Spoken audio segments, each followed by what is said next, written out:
Kabid Humas Polda Bali, Kombes Pol Jansen Avitus Panjaitan mengungkapkan perkembangan hasil pemeriksaan anggota geng Gaza Denpasar atau GD oleh anggota unit PPA Satreskrim Polresta Denpasar.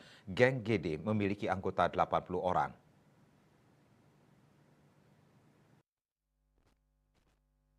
Ada beberapa orang yang menggerakkan mereka sebagai admin dalam grup media sosial medsos berinisial MR, MM, LN, BC, MD, dan RV. Mereka memiliki dua titik kumpul, yakni di Jalan Himalaya Denpasar dan warung wilayah Desa Sibang, Abian Semal, Badung.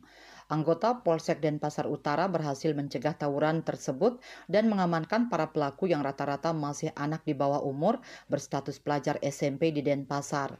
Kapolsek Denpasar Utara, Ibtu Putu Carlos bersama anggotanya langsung melakukan deteksi dini di lapangan Lumintang.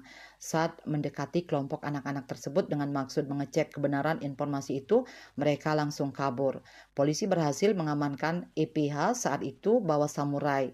Saat diinterogasi, EPH mengaku dari grup GD yang akan tawuran dengan geng Menteng Pride MP di lapangan Lumintang.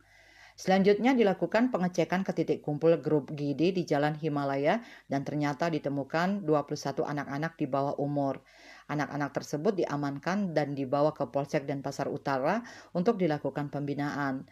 Polisi juga mengamankan celurit. Setelah itu anggota unit PPA Satreskrim Polresta Denpasar dan Polsek Denpasar Utara menghubungi orang tua para pelaku berkoordinasi dengan Distikpora Kota Denpasar, 2 kepala SMP negeri dan 1 kepala SMP swasta dengan maksud mencari solusi dari kejadian tersebut.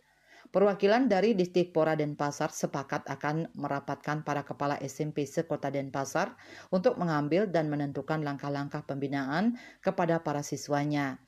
Sedangkan para kepala SMP terkait sepakat dan berjanji akan mengumpulkan para orang tua siswa untuk bersama-sama melakukan pendekatan serta pembinaan kepada anak-anaknya. Para orang tua, para pelaku berjanji akan lebih memberikan perhatian dan kasih sayang kepada anak-anaknya termasuk membina supaya tidak melakukan perbuatan melanggar hukum. Masing-masing pihak membuat pernyataan tertulis akan melakukan pembinaan kepada anak-anaknya dan tidak melakukan perbuatan melanggar hukum. Kertanegara Bali Pos melaporkan.